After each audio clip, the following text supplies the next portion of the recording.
저희에게 주시는 말씀은 요한복음 8장 48절부터 59절까지입니다.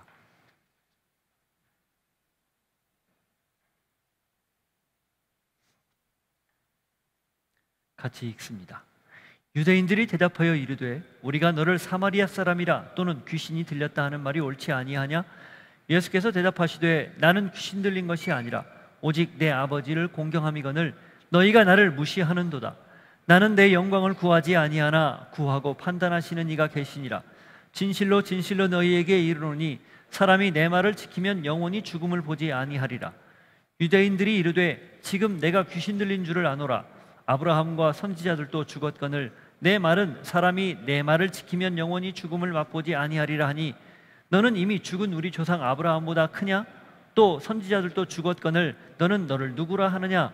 예수께서 대답하시되 내가 내게 영광을 돌리면 내 영광이 아무것도 아니거니와 내게 영광을 돌리시는 이는 내 아버지시니 곧 너희가 너희 하나님이라 칭하는 그이시라.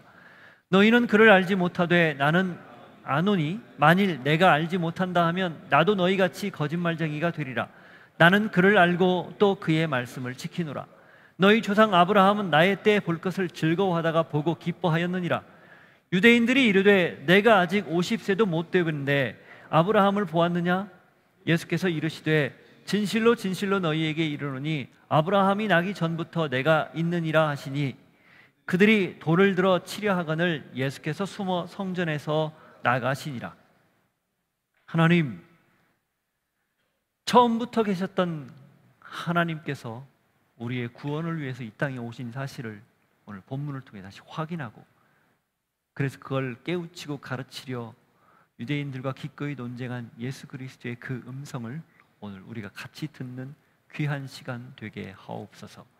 예수 이름으로 기도하옵나이다. 아멘. 신앙은 유한한 인간이 무한한 하나님에게 접속하는 바로 그것입니다. 구원은 물리적 시간 안에 갇혀 있는 우리 인간이 모든 걸 초월하는 하나님의 영원한 시간에 탑승하는 겁니다. 따라서 구원자는 반드시 조건이 영원자여야 합니다. 만일에 그가 영원자가 아니고 유한자다, 어떤 한계를 가진 자다, 그러면 인간을 영원으로 이끌 수 없습니다. 구원자가 만일 유한자이면 그건 이미 구원자가 아니라는 뜻입니다. 그래서 우리가 신앙하는 이 기독교 신앙이 다른 여느 종교와 근본적, 본질적, 절대적인 차이가 여기에 있는 것입니다. 그들은 모두 인간이거든요. 오직 예수 그리스도만 인간이 아닌, 유한자가 아닌 무한자이기 때문에 차이가 있는 거죠. 성경은 태초라는 시간, 아니 그 시간 이전에 어떤 때로부터 시작됩니다. 성경에서 말하는 태초는 시간이 시작된 처음을 이야기하는 게 아니에요. 그 이전을 이야기하는 겁니다. 특별히 요한복음에 태초에 말씀이 계셨다라고 선언하는 그 태초는 시간과 관계없는 어떤 시간, 어떤 때입니다. 때라는 말도 좀 우습지만 어떤 그거예요. 바꿔 말하면 하나님이 시간 밖에서 천지를 창조하는 그 역사를 시작하면서 시간과 공간을 만드셨다, 그런 의미입니다. 그래서 하나님은 시공의 제약을 받지 않는 거예요. 그걸 창조하신 분이기 때문에. 그래서 이 시공을 창조하고 천지 창조의 역사를 쭉 보면 여섯째 날에 하나님이 인간을 만드셨죠. 당신의 형상과 모양을 따라서. 당신의 형상과 모양대로 만들어진 그 인간의 특징은 그래서 만들어질 때부터 영원자를 쏙 빼닮은 모습으로 만들어졌습니다. 그 말은 즉 영원히 사는 존재로 만들어졌다, 그런 의미입니다. 영생하는 존재였다. 그런데 그게 알고 있는 것처럼 죄 때문에 깨졌죠. 그래서 영생하는 그 특권, 영생하는 그 하나님이 만든 본래의 목적이 훼손된 거죠. 구원이란 무엇인가? 원래 만들어진 목적, 영생하도록 만들어진 그 목적을 되찾는 작업, 되찾는 일, 이게 구원입니다. 그래서 하나님이 우리를 구원하기 위해서 무한자가 유한한 시간 속으로 가르고 들어온 게 성육신 사건입니다. 예수님의 태어난 사건이죠. 그리고 그건 구약에서 끊임없이 약속된 사건이에요. 우리가 구원이라는 걸 단순히 예수님이 십자가에서 죽고 그걸 믿고 그래서 우리가 구원을 받았다라는 것으로만 머물면 감동이 적을 수 있는데, 이걸 좀 더 확장해서 이 무한한 하나님이 우리를 구원하기 위해서 유한한 세계로, 유한한 시간 안으로 들어왔다라는 그 개념으로 하나님에 대해서 묵상을 해보면 이게 엄청난 은혜라는 걸 알 수 있는 거예요. 그 은혜의 크기와 깊이가, 높이, 넓이, 이게 무한대로 확장이 되는 거죠.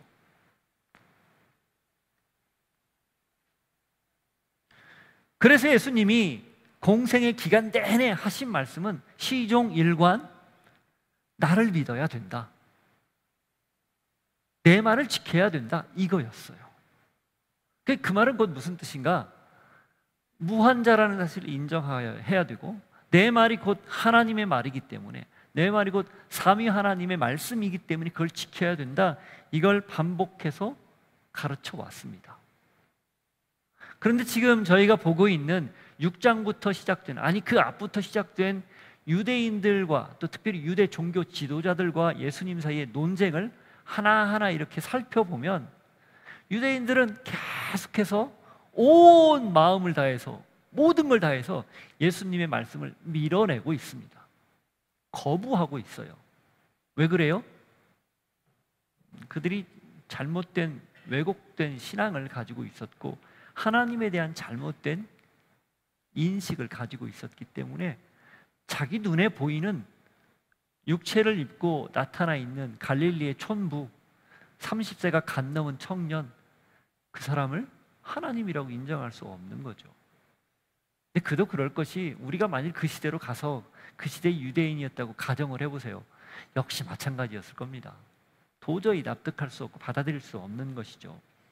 그래서 예수님은 계속해서 그들과 논쟁을 벌이면서 자기 자신이 누구인지를 끊임없이 밝히고 있습니다.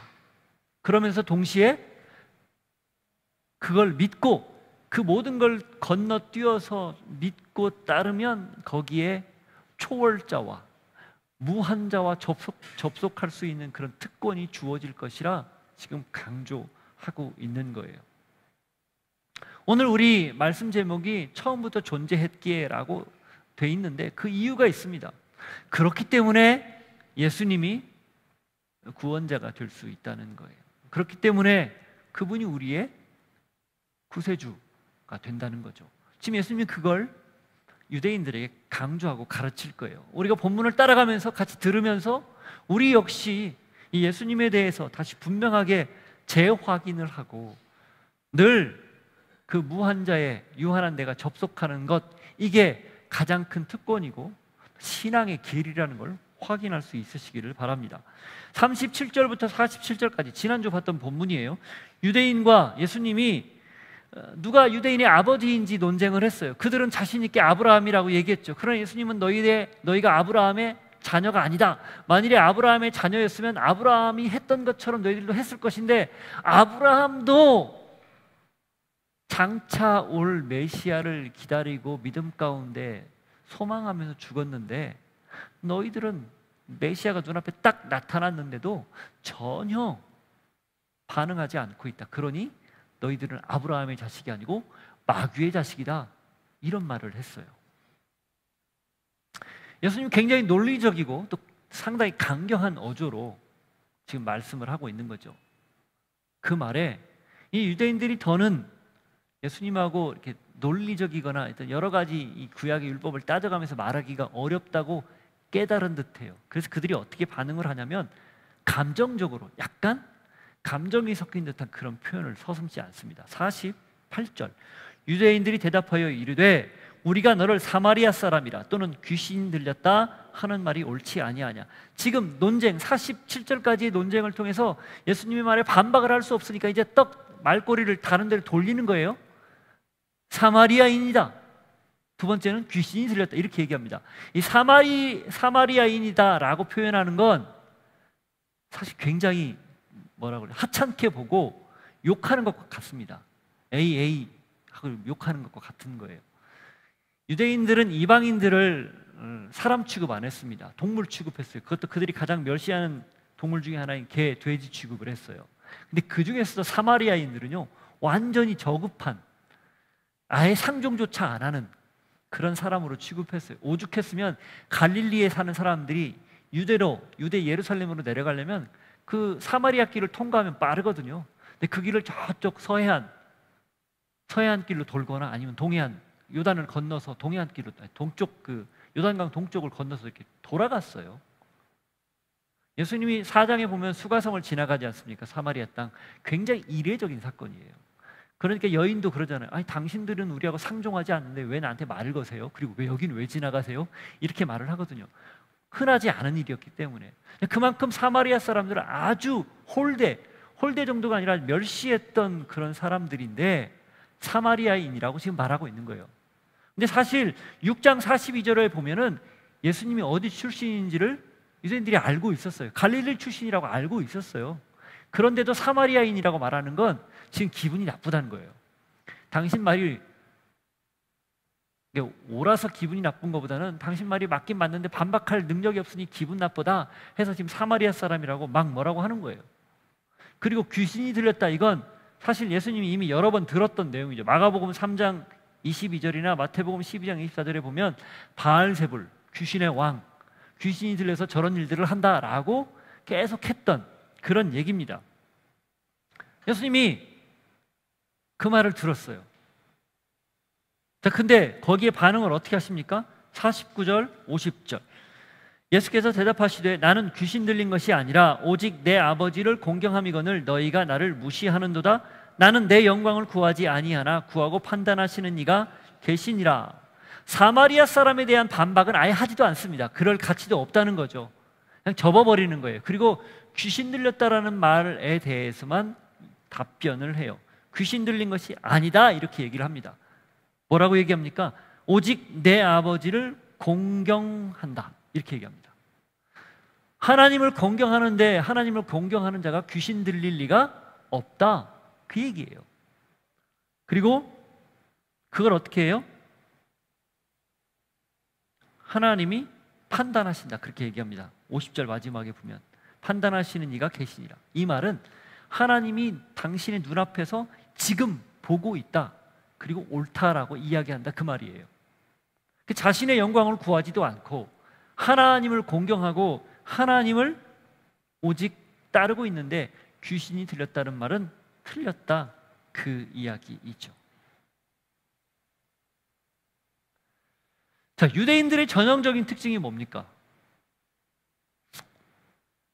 유대인들의 특징, 그들은요 하나님을 자기들의 하나님으로만 받아들이고 다른 사람들이 그 하나님을 받아들이거나 인정하는 걸 거부했어요.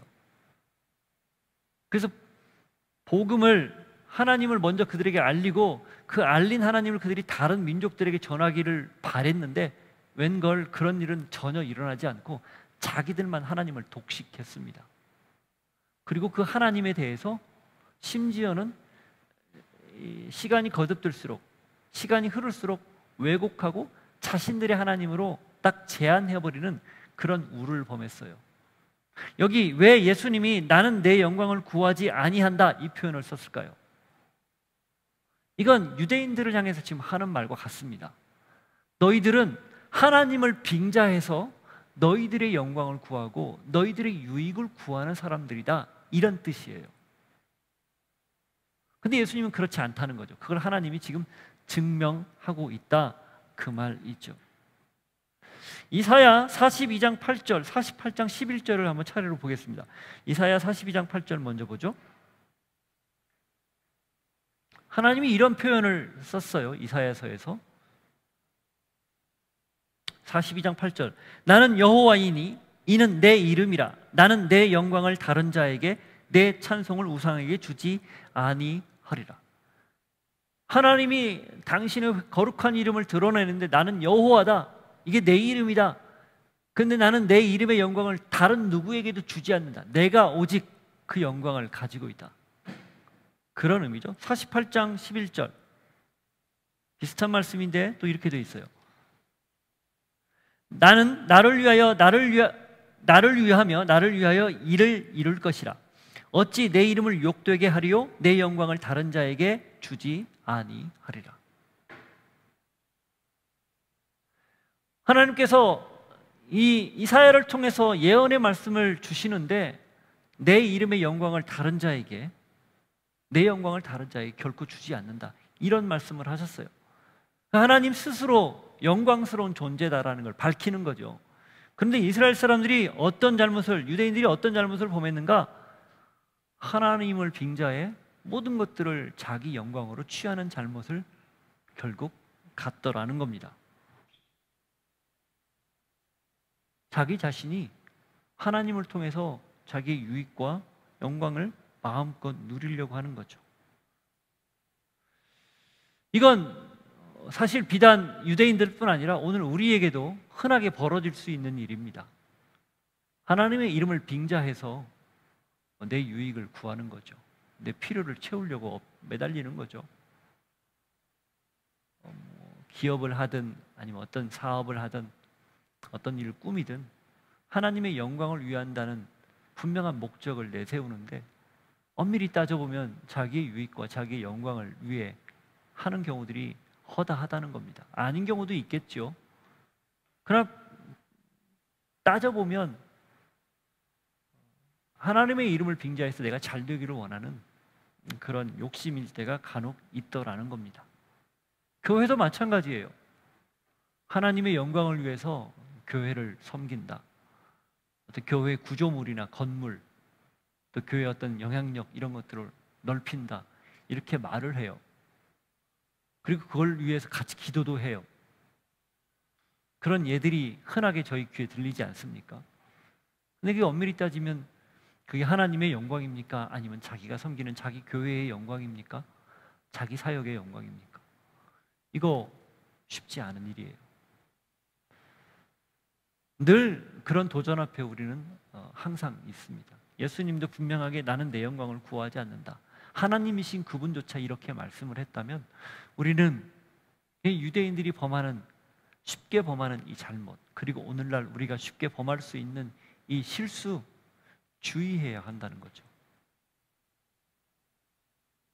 바라기는 우리 입에 입버릇처럼 붙어있는 하나님의 영광을 위하여 솔리데오 글로리아, 그 말이 진짜 솔리데오 글로리아가 되기를 바랍니다. 오직 하나님의 영광만 구하는 그런 고백이 되기를 바랍니다. 그러면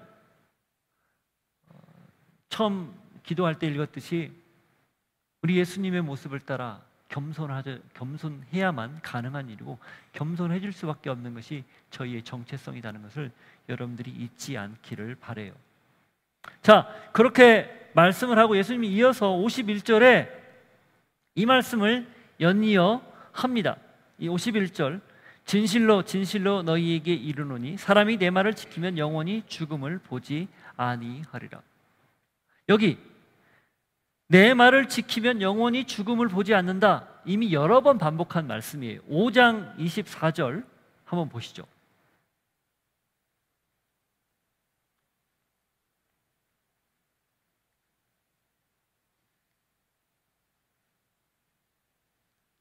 내가 진실로 진실로 너희에게 이르노니 내 말을 듣고 또 나를 보내신 이를 믿는 자는 영생을 얻었고 심판에 이르지 아니하나니 사망에서 생명으로 옮겼느니라. 잘 알고 있고 암송하는 말이죠. 내 말을 듣고 나를 보내신 이를 믿는 자는 뭐예요? 영생을 얻었고 이미 그렇게 됐다는 거예요. 말을 지키면, 내 말을 지키면 영생을 얻는다 하신 말씀이죠. 3장 15절 보십시오. 광야에서 모세가 뱀을 든 것 같이 인자도 들려야 한다, 이 말씀을 하시고 하신 말씀이에요. 이는 그를 믿는 자마다 영생을 얻게 하려 하심이니라. 반복해서 말씀을 하고 있죠. 이렇게 또 있습니다. 36절, 3장 36절. 아들을 믿는 자에게는 영생이 있고 아들에게 순종하지 아니하는 자는 영생을 보지 못하고 도리어 하나님의 진노가 그 위에 머물러 있느니라. 계속해서 반복해서 하신 말씀이에요. 그런데 또 이야기해요. 왜 그럴까요? 성경에서 반복하는 이야기, 의미가 있지 않아요? 왜 그래요? 지키면 된다는 겁니다. 그게 맞다는 거예요. 더군다나 여기에 무슨 표현까지 썼어요? 진실로, 진실로까지 썼습니다. 5장 24절로 진실로, 진실로. 관용구조, 반드시 그렇다는 거예요. 이건 맞다는 거죠. 예수님이 특별히 강조할 때 쓰신 말씀이에요. 그러니 다른 길은 없다, 그겁니다. 자, 그럼 예수님께서 왜 이렇게 자꾸 자기 자신을 말을 믿어야 된다, 그렇게 강조를 하는 걸까요? 그분이 영원전부터 계시는 영원자, 무한자이기 때문에 그래요. 유대인들이 어떤 반응을 보입니까? 52절, 53절. 유대인들이 이르되 지금 내가 귀신 들린 줄을 아노라. 아브라함과 선지자들도 죽었거늘 내 말은 사람이 내 말을 지키면 영원히 죽음을 맛보지 아니하리라 하니 너는 이미 죽은 우리 조상 아브라함보다 더 크냐? 또 선지자들도 죽었거늘 너는 너를 누구라 하느냐? 내 말을 지키면 영생을 얻는다는 이 도전 앞에 유대인들이 그걸 받아들이면 되는데 오히려 거부하면서 하는 말이 귀신 들렸다는 말을 다시 합니다. 그리고 아브라함과 선지자도 다 죽었는데 왜 죽지 않는다고 말을 하냐, 이렇게 이야기하는 거예요. 다시 말하면 이들이 인간이 영원히 사는 존재에 대해서 지금 무언가 크게 오해를 하고 있다는 것을 알 수 있어요.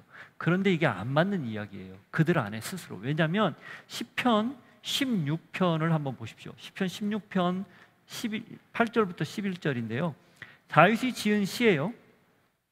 근데 이 시는 사도행전 2장에서 베드로가 설교할 때 인용을 합니다. 예수님의 부활을 이야기할 때 인용을 하는 시예요. 그걸 같이 한번 보겠습니다. 16편 8절부터 11절. 여기 내가 할 때 이 내가 다윗이에요. 다윗의 1인칭 시점을 쓴 거예요. 읽어보시죠. 내가 여호와를 항상 내 앞에 모심이여 그가 나의 오른쪽에 계심으로 내가 흔들리지 아니하리로다.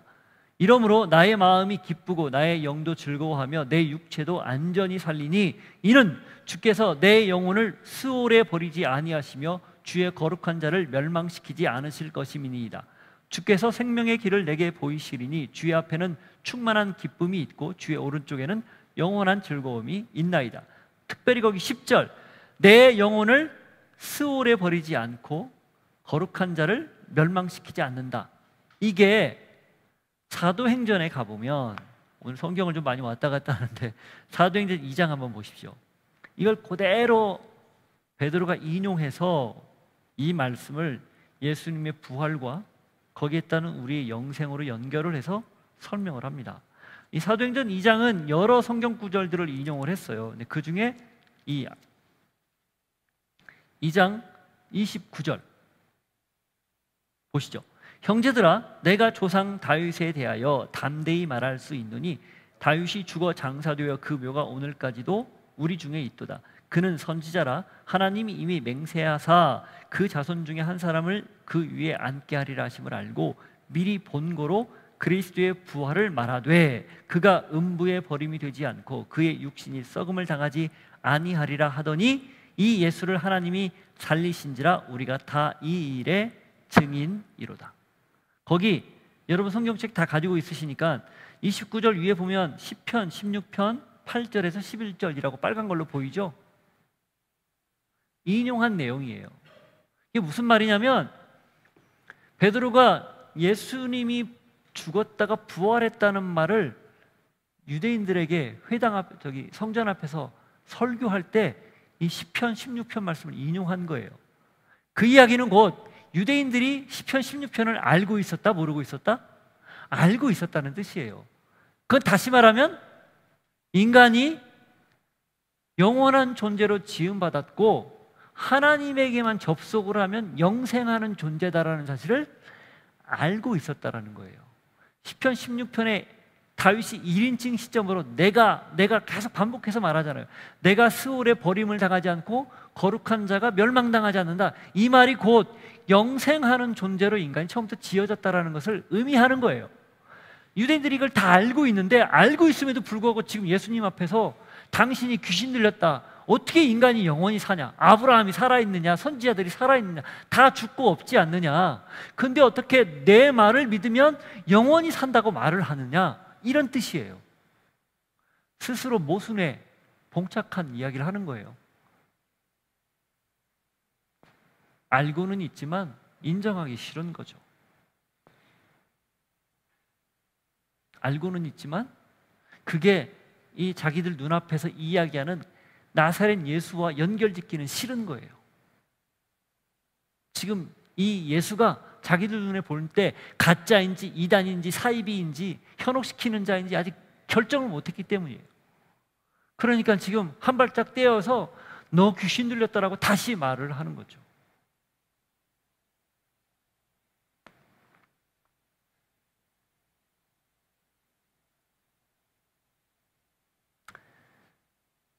그들이 조상들에게 배웠던 율법, 조상들이 지켜왔던 전통, 이런 것들을 답습하고 생각하지 않고 고민하지 않고 신앙에 대해서 스스로에게 되묻지 않고 그냥 전에 내려오는 그대로를 받아서 그게 굳어졌기 때문에 진리 앞에 딱 맞닥뜨렸을 때 그 진리를 알아보지 못한 겁니다.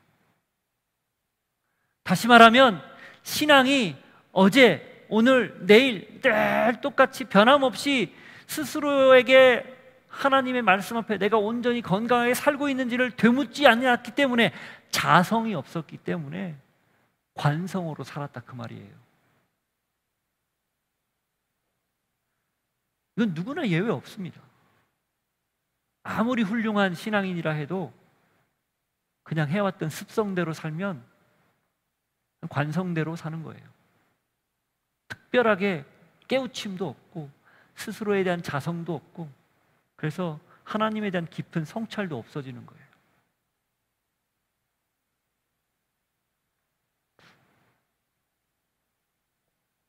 유대인들이 예수님이 아무리 강조하고 아무리 이야기를 해도 끝까지 거부합니다. 왜? 자기들의 틀을 안 버리니까, 자기들의 생각을 안 버리니까. 왜 복음입니까? 왜 복음을 들으면 우리의 삶이 변합니까? 그걸 듣고 내 안에 쑥 밀고 들어오는 하나님의 말씀 앞에서 내가 깨지기 때문에 변하는 거예요. 유대인들은 깨질 마음이 없었고 깨지기 싫었던 거죠. 오늘 우리도 마찬가지입니다. 우리 신앙이 해가 거듭될수록 성숙해야 되는데 성숙은 고사하고 굳어버리는 거죠. 그걸 오늘 말씀이 경고합니다. 그래서 우리는 매일같이 항상 선택해야 돼요. 어떤 길을? 하나님의 길을 가기로, 하나님이 기뻐하는 길을 가기로 선택해야 됩니다. 그렇지 않으면 우리는 아무도 예외 없이 이 유대인들과 다를 것 없는 그런 삶을 삽니다. 예수님이 자신의 말이 왜 옳은지 54절 55절에 이어서 말씀하십니다. 예수께서 대답하시되 내가 내게 영광을 돌리면 내 영광이 아무것도 아니거니와 내게 영광을 돌리는 이는 내 아버지시니 곧 너희가 너희 하나님이라 칭하는 그이시라. 너희는 그를 알지 못하되 나는 아노니 만일 내가 알지 못하면 나도 너희같이 거짓말쟁이가 되리라. 나는 그를 알고 또 그의 말씀을 지키노라. 왜 예수님이 자신의 말을 지키고 내 말을 믿으면 영생을 얻는다고 말하는지 두 가지를 이야기해요. 그거 첫 번째, 아버지 하나님이 보증해 주셨기 때문이다, 그렇게 얘기하는 겁니다. 그리고 두 번째로는 나 역시 아버지의 말씀을 지키는 사람이기 때문이다, 지키는 존재이기 때문이다, 그렇게 이야기를 하는 거예요. 내가 내 영광을 구하지 않고 하나님이 내 영광을 구해 주시고 나를 보증해 주시니 내 말이 옳고 그 말씀 따라 나도 역시 살고 있기 때문에 내 말이 옳다, 이렇게 말하는 거예요. 최종 권위자, 그게 하나님 아버지라는 거죠. 너희들이 그토록 믿고 있는 하나님 아버지, 그 하나님 아버지가 이것의 최종 권위자이기 때문에 내 말은 옳다, 이렇게 말씀을 하는 거예요. 여기까지만 해도 되는데 예수님이 이제 유대인들이 질문을 하는 걸 듣고 한 말씀을 더 하는데요. 56절 한번 보시죠.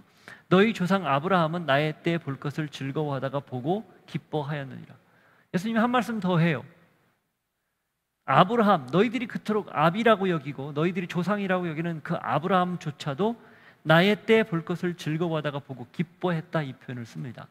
이건 히브리서에도 나오고 구약에 나오는 표현인데, 멀리서 서서 장차 구원자가 이 땅에 오셔서 이 땅을 구원할 것을 바라보고 죽었다, 믿음으로 죽었다라는 표현들이 히브리서에 보면 나와요. 그걸 지금 이야기하는 거예요. 아브라함 역시 당신의 후손으로 올 메시아, 그때를 기다리면서 기뻐했다, 그렇게 이야기하는 거예요. 이건 유대인들에게 상당히 예민한 문제였습니다. 아브라함이 자신들의 조상인데 얼추 듣기에 이 예수님의 이 말이 굉장히 도발적인 거죠. 그래서 이렇게 묻는 거예요. 57절, 유대인들이 이르되 내가 아직 50세도 못 되었는데 아브라함을 보았느냐? 그러니까 이 예수님의 말씀 속에 담겨있는 뉘앙스는 그때 내가 존재했었다, 이런 의미가 되기 때문에 물어보는 거예요. 네가 아직 50살도 안 됐는데 아브라함을 보았다는 거야? 이렇게 묻는 거죠. 말도 안 된다는 거죠. 자, 이때 결정적인 말씀을 하세요. 58절, 예수께서 이르시되 진실로 진실로 너희에게 이르노니 아브라함이 나기 전부터 내가 있느니라 하시니. 아브라함이 나기 전부터 내가 있었다. 이게 무슨 뜻입니까? 나는 그때부터 존재했다. 아니, 그 이전 태초부터 존재한 그런 자다. 바꿔 말하면 내가 하나님이다, 그 말이에요. 내가 너희들이 그렇게 믿고 있는, 따르고 있는 바로 그 삼위 하나님이다, 그 이야기를 하는 거예요. 눈앞에 보이는 한 젊은 청년이 스스로 내가 그때부터 있었다, 그 이전부터 있었다 라고 이야기하니 얼마나 그들이 흥분을 하겠어요. 그래서 59절 이렇게 반응하는 거예요. 그들이 돌을 들어 치려 하거늘 예수께서 숨어 성전에서 나가시니라. 급기야는 이들이 이제 더 이상 못 참겠다 이거죠.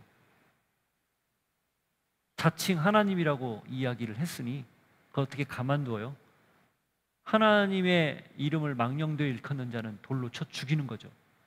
지금 그런 상황이 벌어진 거예요. 예수님이 왜 이 논쟁의 끝에서 굳이 이렇게 돌을 맞을 것 알면서도 유대인들이 이제 완전히 확 급변해가지고 자기에게서 등을 확 돌리고 자기를 적대시할 것을 아는 이 말을 서슴지 않고 했을까요? 이유가 뭘까요?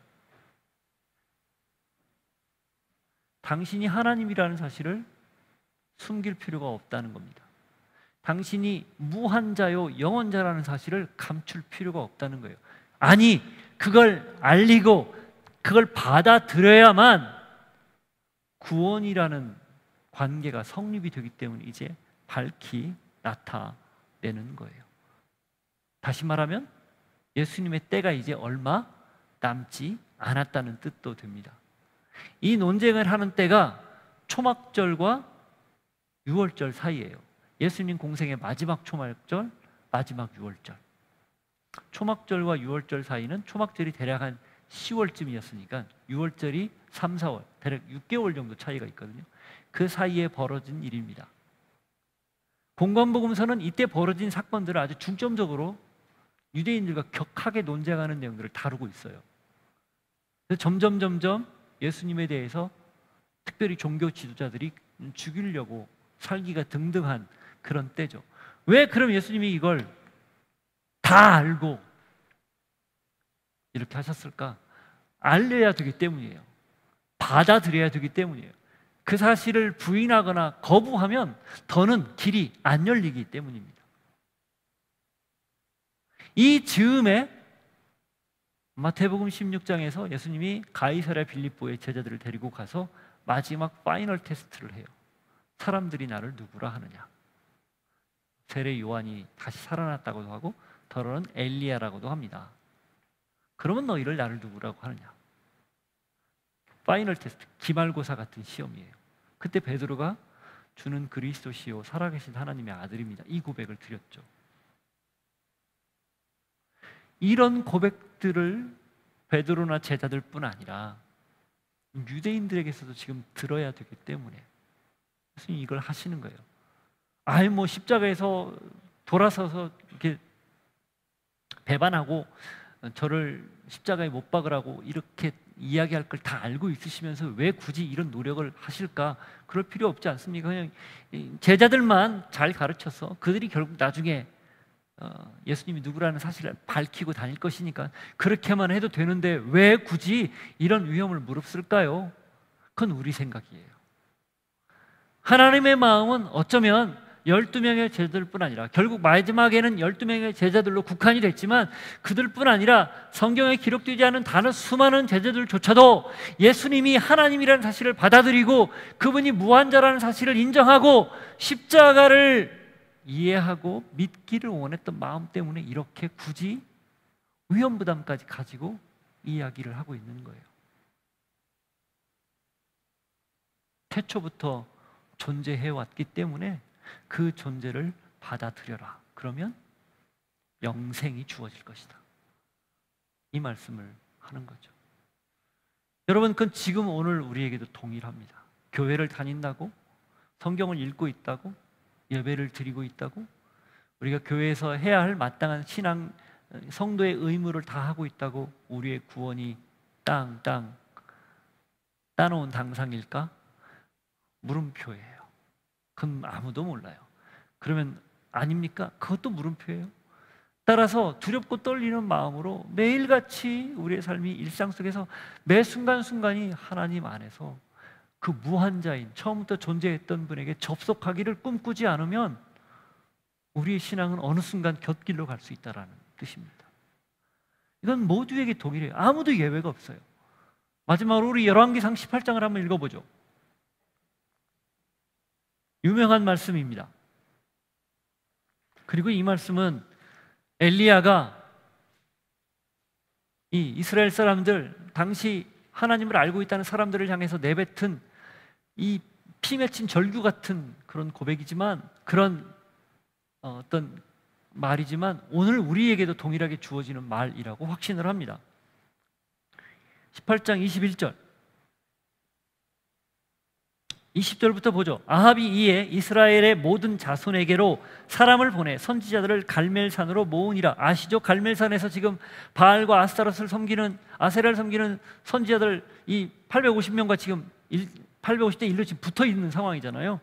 자, 그때 엘리야가 모든 백성에게 얘기합니다. 엘리야가 모든 백성에게 가까이 나아가 이르되 너희가 어느 때까지 둘 사이에서 머뭇머뭇하려느냐? 여호와가 만일 하나님이면 그를 따르고 바알이 만일 하나님이면 그를 따를지니라 하니 백성이 한마디도 대답하지 아니하는지라. 머뭇머뭇하지 말고 바알 편에 설 건지 여호와 편에 설 건지 결정하라는 거예요. 숫자적으로 절대적인 우세에 있는 바알 편, 눈에 커 보이죠. 엘리야는 작아 보여요. 한 사람이에요. 근데 당당하게 이렇게 말을 하는 거예요. 어느 때까지 두 사이에서 머뭇거리겠느냐? 빨리 결정해라. 근데 백성이 말을 못하고 꿀먹은 벙어리가 되어 있습니다. 상황 파악하는 거예요. 지금 분위기 파악하는 거예요. 어떻게 대결이 펼쳐지는지 보고 결정하겠다는 거예요. 어쩌면 이게 우리의 현실일 수도 있다는 거죠.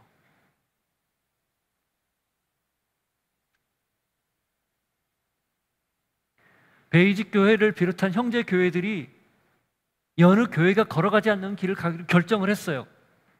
우리가 다 알고 있잖아요. 우리가 가는 길이 옳고 바르기 때문에 다른 데를 비판하고 평가하고 이렇게 하자는 얘기가 아니라, 왜 그럼 우리가 이런 길을 걸어가고 왜 이렇게 무별을 하고 왜 흩어지려고 하는가? 그게 건강한 교회, 교회다운 교회, 살아있는 교회, 끊임없이 자라는 교회로 갈 수 있는 길이라고 생각했기 때문 아니겠습니까? 그러니 일부러 불편한 걸 계속 하는 거잖아요. 신앙도 마찬가지예요. 결국 편한 자리, 좋은 자리, 익숙한 자리 안주하기 시작하면 어느 순간 내 신앙이 스하고 마치 관리 안 한 어떤 화단이나 이런 구조물들이 시간이 지나면 스물스물 그냥 해체돼 버리잖아요. 우리 신앙이 그럴 수 있다는 겁니다. 우리가 매일같이 영원에 접속하지 않으면, 매일같이 처음부터 존재한 그분에게 매어 달리지 않으면, 그분을 항상 선택하고 결정하지 않으면 우리 역시 흐물흐물 사라질 걸 분명합니다. 이 유대인들처럼 눈앞에 보이는 예수 그리스도를 탁탁 쳐버릴 수 있어요. 거부할 수 있는 거죠. 바라기는 오늘 이 말씀을 들었다면 우리의 삶의 매 순간순간에 이 영혼에 접속하기를 소망하고 늘 그런 몸부림을 칠 수 있는 여러분 모두일 수 있기를 축복합니다. 같이 한번 기도합시다. 하나님 아버지, 처음부터 존재했기에, 처음부터 계셨기에 그 영원자가 유한한 우리를 구원한다는 사실을 다 알고 있습니다. 더 중요한 건 그 하나님에게 우리가 날마다 접속하는 것, 머뭇거리지 않고 재지 않고 따지지 않고 하나님께 늘 내 삶을 내어드리고 그분께로 달려가는 것만이 우리가 이 무한에 접속하여 구원을 받을 수 있는 길이라는 걸 잊지 않고 사는 저희 되게 하여 주옵소서. 같이 기도하겠습니다. 하나님 아버지, 그렇습니다. 오늘 우리에게 주신 말씀을 기억하면서 우리가 해야 할 일, 결정해야 될 단 하나의 일은 무한자이신 예수 그리스도, 영원자이신 하나님에게만 접속하는 길임을 깨닫나이다. 주님, 그것이 그러나 과거 어느 특정 시점에 깨닫고 마는 것이 아니라 오늘도 내일도 매 순간순간 그렇게 살아야만 된다는 사실을 확인합니다. 하나님, 바라기는 그렇게 매일매일 머뭇거리지 않고 주님을 선택하고 주님께로 달려갈 수 있는 우리가 되게 하여 주옵소서. 그래서 주님, 날마다 영혼에 접속하여 영혼과 함께 영생을 누릴 수 있는 하나님의 사람들로 우리 모두가 살게 하여 주옵소서. 하나님 아버지, 처음부터 존재하신 하나님, 그 하나님의 말씀에 하나님께 늘 접속하여 영원을 살아가는 저희들 되게 하여 주옵소서. 예수 이름으로 기도하옵나이다. 아멘. 자리에서 일어서서 함께 찬양합니다. 모든 영광과 존귀와 능력 받으소서.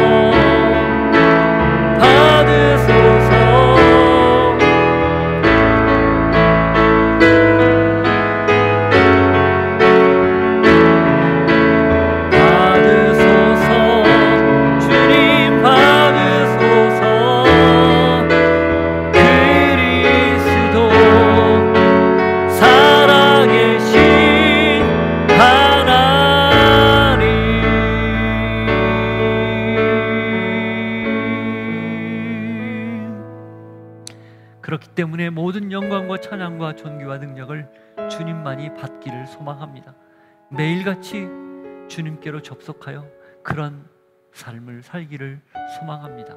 주님, 오늘도 성령으로 저희를 도우셔서 그렇게 살아낼 수 있도록 함께 해주시고 그렇게 역사하여 주옵소서. 주님 주신 은혜를 기억하며 우리의 물질과 시간과 재능과 우리의 모든 걸 구별하여 드리니 받으시고 마음껏 사용하시되 드린 손길에 하늘의 복으로 늘 채워 주옵소서. 지금은 예수 그리스도의 은혜와 하나님 아버지의 사랑과 성령님의 교통하심이 영원에 접속하여 처음부터 존재한 하나님과 더불어 오늘을 삽니다. 성령님 함께하여 주옵소서. 결단하고 고백하는 주의 백성들 머리 위에 삶의 자리에 함께 하시기를 간절히 축원하옵나이다. 아멘.